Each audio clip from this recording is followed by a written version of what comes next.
So it is by God's grace and mercy that He has pulled back the curtain and allowed me to come and speak to you today. Opportunities like this are rare, so I hardly know where to begin. I will tell you that growing up in Rhode Island infused me with a sense of pride, a sense of belonging that started long before the Revolutionary War. I was raised to believe in freedom and independence for all, regardless of color, regardless of gender, regardless of religion or previous nationality, freedom and independence for all. When it became clear that George III would not reverse his abhorrent policies, and there was no way that he would allow these colonies to be truly free, it became clear that we would have to take up arms. Many of us had been preparing for some time. So I joined the 12th Colonist Line Regiment under the direction of Rhode Island's own Colonel Nathaniel Greene and under the watchful eye of General James Mitchell Varnum of neighboring Massachusetts. We were trained well, and we fought.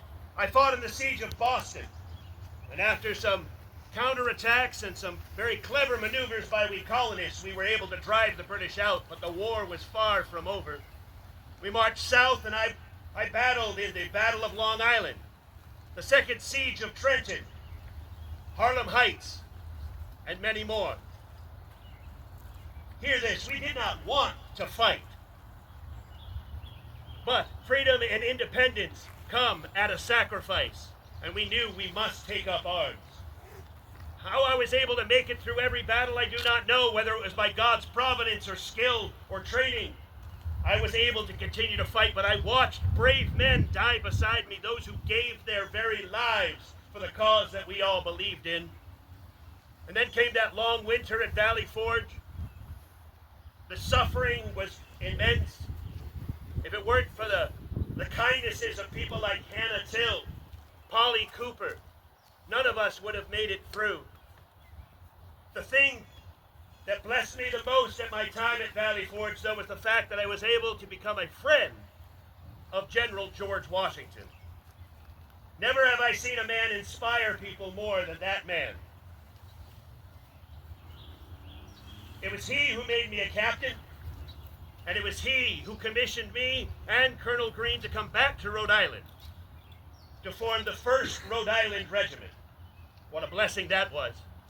To be able to come back and form a regiment all of enslaved people. I had been against enslavement for a very long time. Never had I brought an enslaved person into my work when I was a carpenter or a farmer. I paid everyone that was under my employ. But all of these men were told that if they fought for the revolution, they would be freed. And they were. Oh, they were trained well. They fought hard. We fought in the Battle of Rhode Island. All of it fought on Aquidneck Island. The British did not know what was coming, and we were able to drive them back. And the Marquis de Lafayette called it the best fought battle of the war.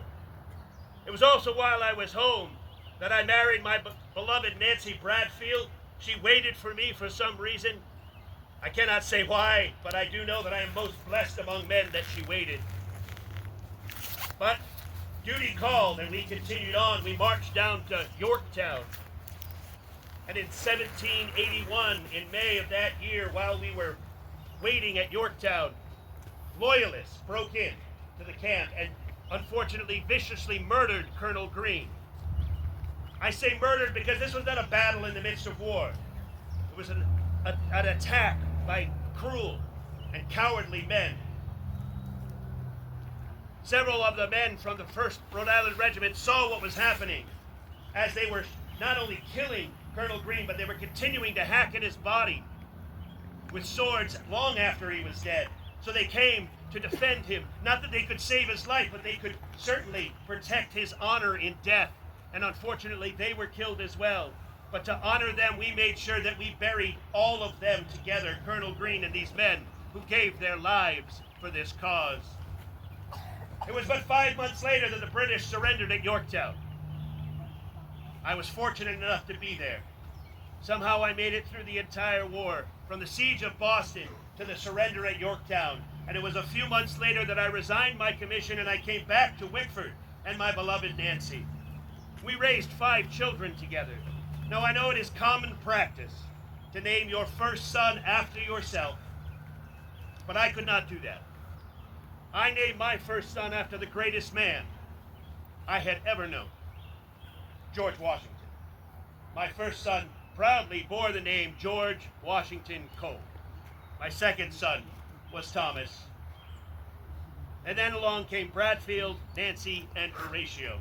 After the war, I became a justice of the peace. I thought it only fitting that a man of war should become a man of peace.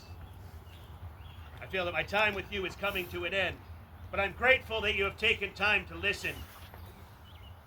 I have been told by God that this nation has survived for 250 years, but I also know that freedom and independence are not easily held on to.